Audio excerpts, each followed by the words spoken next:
coach Steve Wilkes and coordinator Al Holcomb are installing a Panthers-style 4-3 defense. Offensively, Mike McCoy is bringing his hybrid scheme, a departure from the Air Coryell days of Bruce Arians. The change meant Arizona needed a different type of quarterback than the Carson Palmer-like downfield gunslinger.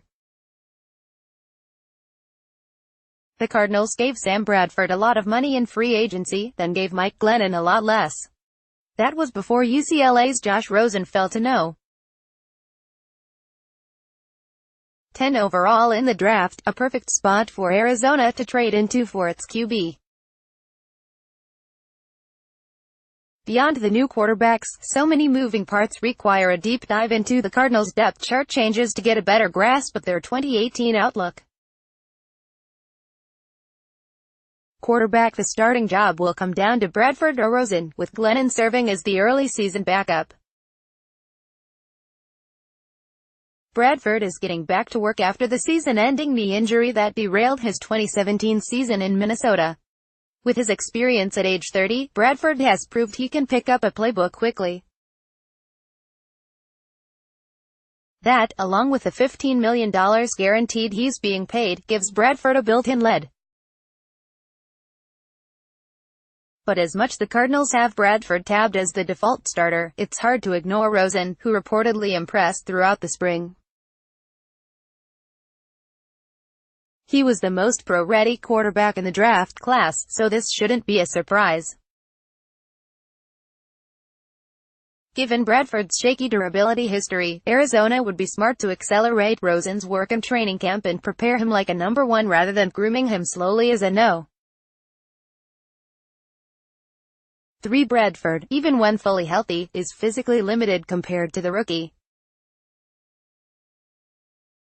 Bradford was in a similar situation in Philadelphia, where Carson Wentz was gaining on him as a rookie in camp. The Eagles were quick to change gears when the Vikings, suddenly in need of a passer after the Teddy Bridgewater injury, reached out. Rosen is capable of stealing the job from Bradford, too. NFL QB rankings: Bradford not worst, but close. Wide receiver Larry Fitzgerald at least will provide some reliability for the new QBs. But beyond him, everything is in flux. The Cardinals said goodbye to the unrelated Browns, John and Jaron. They signed former Cowboy Bryce Butler and drafted Christian Kirk in the second round. Chad Williams and J.J. Nelson or the returnees. Waiver pickup Kobe Hamilton rounds out the mix. Fitzgerald did some great things from the slot under Arians, but Kirk is tailor-made for that position with his strong hands and inside route running.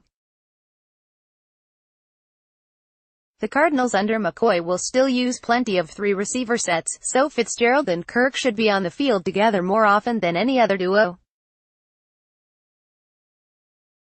Nelson, at times a favorite of the old coaching staff, will fight for a role outside. Butler will be the competition, because he offers better size, 6'3", 220 pounds, and straight-line speed. The latter was underused as a field stretcher in Dallas, and his skill set could mesh nicely with the work Fitzgerald and Kirk can do underneath.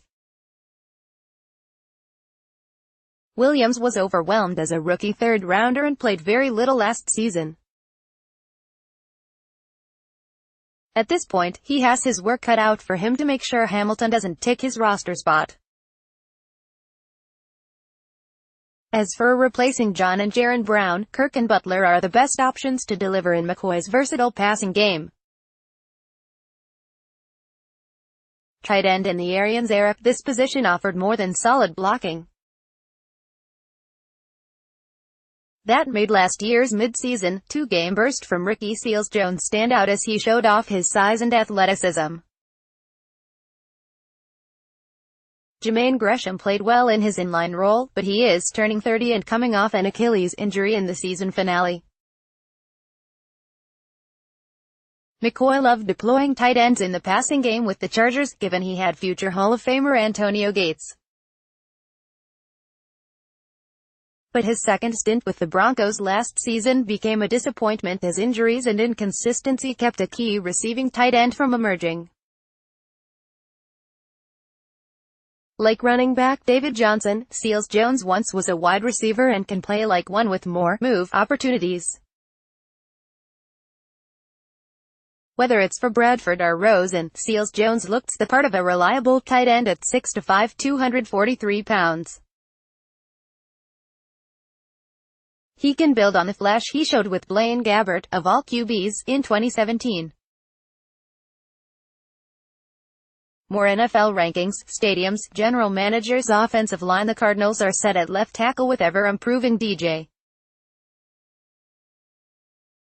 Humphries. Left guard Mikey Apati is trying to have a rebound season at age 31 after his 2017 campaign was wiped out by an elbow injury. The right side, however, is completely new, with free agent additions Justin Pugh and Andre Smith. Pugh was forced into more right tackle duty with the Giants, but he should serve the Cardinals better as an interior blocker. Smith, who had a down year with the Bengals last season, is more of a lateral, cost-related move to replace Jared Veldheer. Center A.Q. Shipley was shaky at times last season, but he's good enough to fight off any initial charge from rookie third-rounder Mason Cole. Arizona should not and will not be a high-volume passing team. The line as a whole is better equipped to run block, which should tie into the team, making Johnson a fully loaded workhorse back. More, should Rosen start or sit? Defensive line. The best part of Arizona's 4-3 defense is Marcus Golden, who is returning from a torn ACL, getting a chance to play defensive end as a bookend to Chandler Jones. Golden has the size, burst and college experience to make a successful transition from outside linebacker. The Cardinals also added an intriguing situational pass rusher in former Cowboy Benson Mayowa. Olsen Pierre is better suited to slide inside to end, while Corey Peters, who manned the 3-4 nose last season, has experience as a 4-3 tackle from his time in Atlanta. Robert Nicumdish flashed last season, but was mostly a disappointment.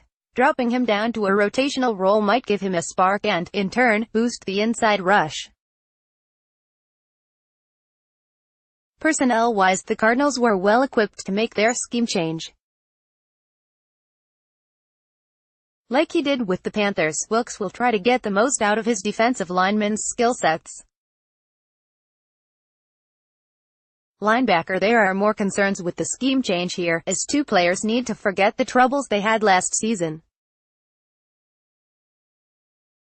Deion Buchanan struggled inside, but Wilkes hopes new weak side responsibilities will allow the 25-year-old to play better as a blitzer and run stopper. Haason Reddick got a lot of playing time as a rookie but had a hard time finding his groove. Giving him less of a pass rush burden makes sense considering his coverage skills. Those two players are key, because middle linebacker Josh Bynes, essentially replacing Carlos Dansby, is a wild card. Bynes flashed in a part-time role last season, stuffing the stat sheet well despite making only one start. Bynes has been a career backup, which is why Wilkes is trusting Buchanan with the defensive play-calling duties. Big position changes don't always set up bounce-backs, but these in Arizona could limit all three players' weaknesses and showcase their strengths.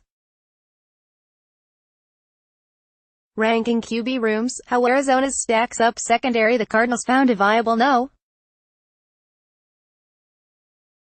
2 to Patrick Peterson late last season and Tramon Williams, but the latter parlayed his solid play into a late career return to the Packers. With ineffective Justin Bethel not retained either, Arizona could not settle for Brandon Williams in a starting role, so they signed Ben Wickier, drafted Christian Campbell in the 6th round and traded for Jamar Taylor. Campbell is a raw athlete bound for sub-package development. Taylor does a lot of things well but has not yet put it all together, perhaps due to the pressure of playing more like a no. 1 in Cleveland. He can fare much better in Arizona as a complementary corner against lesser receivers. Ben Wickyray was a sneaky pickup, as he knows the defense well from his days in Carolina. He has a good chance to earn nickel duties over Williams. That's where he excelled with the Panthers. He's also stretching his skills to play some safety. Speaking of safety, the Cardinals would love to see more combined starts from Antoine Bethea and Budda Baker, who could form one of the best safety duos in the NFL. Bethea turns 34 in July, but he remains a smooth, all-around cover man thanks to his savvy and instincts. Baker as a rookie cleaned up against the run to the tune of 74 tackles. He made some plays in coverage, too. He just needs to get more consistent there. For cost versus return purposes, the Cardinals made the right choice in moving on from Tyrann Mathieu, given their expanded options in 2018. Secondary was sometimes an adventure for Wilkes and Carolina behind a good front seven. In Arizona, the defensive backfield can be the backbone of a unit in transition.